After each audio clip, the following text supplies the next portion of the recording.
Hello there students, welcome back to our class. In the last module, we have talked about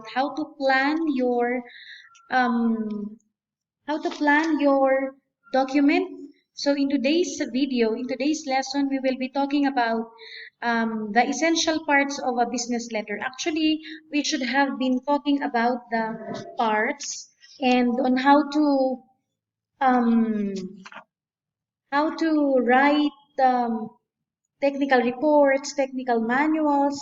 Well, I have asked you to send me an email, so uh, we are finished with that.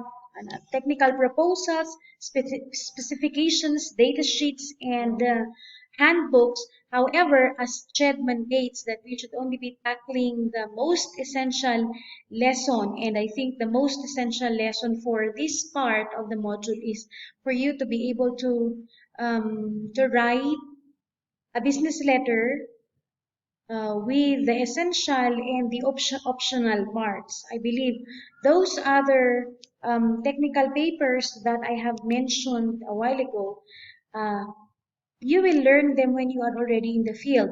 But it is a requirement for you that when you are already in the field, you are equipped already with the knowledge on how to write properly business letters. Um, let's dive in.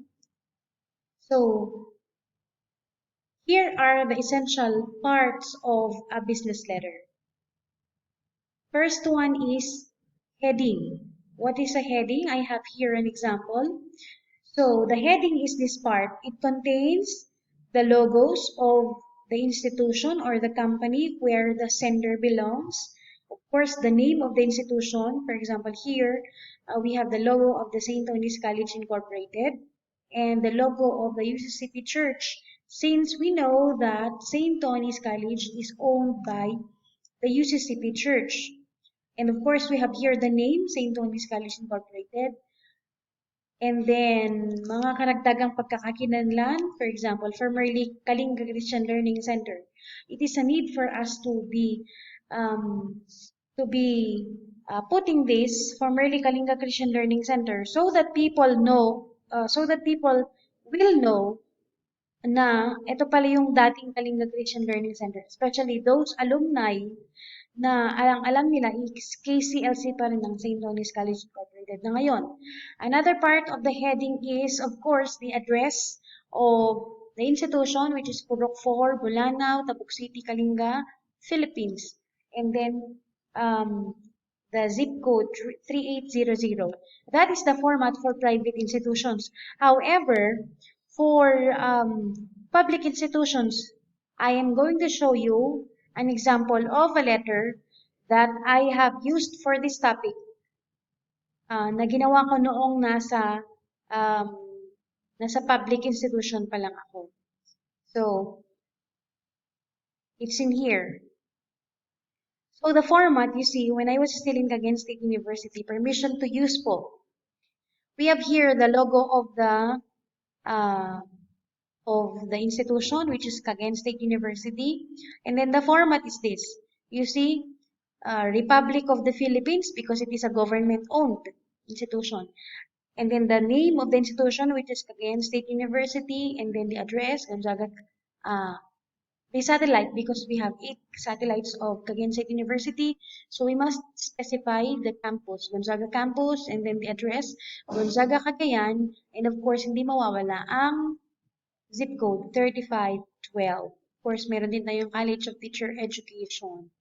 I don't know if we have, wala tayong um, College of Teacher Education, but I do put College of Teacher Education here if the letter or if the communication is from the College of Teacher Education. So that's the heading. Next to heading, we have the date line. So ano ang date line? The date line is this, this part, November 29, 2019. It cannot be written as 2019-29 November. No. It cannot also be written as Nov 29, 2019. Remember, business letters are formal letters, so they should be formally written. November 29, 2019. Simple as that. Next, we have the inside address. Oh, my bad. Bakit nasa baba yung isang S? Ano ba yan? Ayusin natin ng konti. Ayan. Ayun na si teacher. Inside address. Nasaan si inside address? The inside address contains the name of the recipient. Ito yon. Reverend Jane T. Bentres. Shout out kay Ma'am Jane. Pastor Jane, hello. And then, ano ang position niya? Dean, Student Affairs and Services. And then, nilagay ko dito, this institution. But, if you do not belong to the same institution, you should put the address of the recipient of the letter. Pwede lang ang this institution if you belong to this institution. Meaning, Reverend Jane T. Bentres is also a part of the company where I am a part of. Now, it is different it is, if the sender has a different address to that of the receiver. Example here. Of course, this is the date line, July 1, 2014, formally written. And then the name of the recipient, pinalitan ko para hindi machika. Mr. Juan de la Cruz. And then the position, he is a principal. Where, for example, Gonzaga North Central School. And then the address, Paradise, Gonzaga, Cagayan. Kasi iba yung hindi siya from CSU. He is from Gonzaga North Central School. So I hope you get that. And then, next to inside address, we have the salutation. What is salutation? Of course, ang salutation ay pagsaludo. Joke lang. In formal letter writing, salutation is this. Dear Mr. Cruz, or, nasan yung isa? Dear Ma'am, or Dear Pastor, as she is a pastor, Dear Pastor. And remember, the punctuation mark to be used is not comma, as we are using in informal letters. Remember, this is formal letter, so what we are going to use is the semicolon. You know, semicolon po ang ginagamit natin. And then, we have the next part. We have the body. The body is the content of the letter. Now, the content of the letter should have 3 parts. For example, this is the introduction. Greetings, of course. And then we have the introduction. We have the body of the body, the content, and then the conclusion or your wish or your request. So let's read the body, the example body here.